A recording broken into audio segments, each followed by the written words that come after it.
Hi everyone, it's Gemma here. I'm the Volunteer Engagement Assistant for Garnet Connections. As it's the year of coastal waters and also the week of the Great British Beach Clean, I thought it would be a good idea to do a video for you all to talk about marine litter. This time last year, Garnet Connections were at Stevenson's Beach hosting a beach clean as part of Marine Conservation Society's Great British Beach Clean. We were really looking forward to taking part again this year, but sadly, due to the current guidelines surrounding coronavirus, we were unable to host this event. The Great British Beach Clean is still taking place, but only in small, local, private beach cleans. Please see Marine Conservation Society's website for full details on how to get involved if you are interested in taking part in this event. It was calculated at the end of last year's Great British Beach Clean that almost 11 tonnes of litter was removed from beaches all around the UK. This year, the Great British Beach Clean is running over the course of a week, but last year it was only over 4 days, so 11 tonnes in 4 days. Wow. Waste being transported to landfill can often contain recyclable items. These lightweight items can be blown away and end up in the streams and rivers, which then lead them to eventually entering into the sea. When it rains, all rain runs off the roads into drains to prevent flooding. Unfortunately, if there is any litter on the road or street, this can be pushed along the road by the rain and ends up down the drain as well.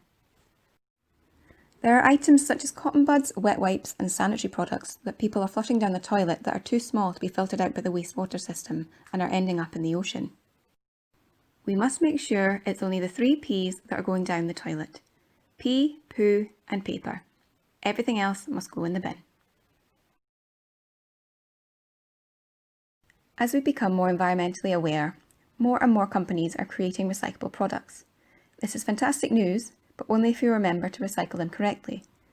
Look out for this sign on the packaging of consumables and then place them into the appropriate bin. We're recycling, that's great, but what's even better would be if we could use the same thing repeatedly to reduce the amount of waste we produce at all, such as using a bag for life over a thin carrier bag, using a travel mug over a takeaway cup, and why not donate items to a local charity shop that you no longer use? When buying new products, consider the waste result from that product and be more selective on the items that you purchase. When buying fruit and veg, can you buy them loose rather than wrapped in plastic? Avoid single-use plastics where possible. And also, a common unnecessary purchase is bottled water. In the UK, all tap water is safe to drink, so consider buying yourself a refillable water bottle. Other ways you can help to reduce marine litter is by carrying out regular beach cleans at your local beach.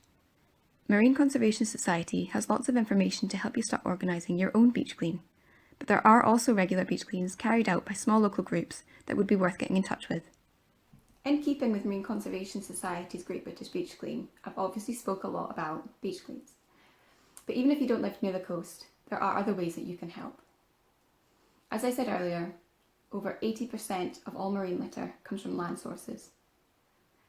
So even if you can get down to a local park and do a litter pick, make sure that nothing goes down the drains apart from the 3 P's, and to reduce, reuse, recycle as much as possible. It all helps.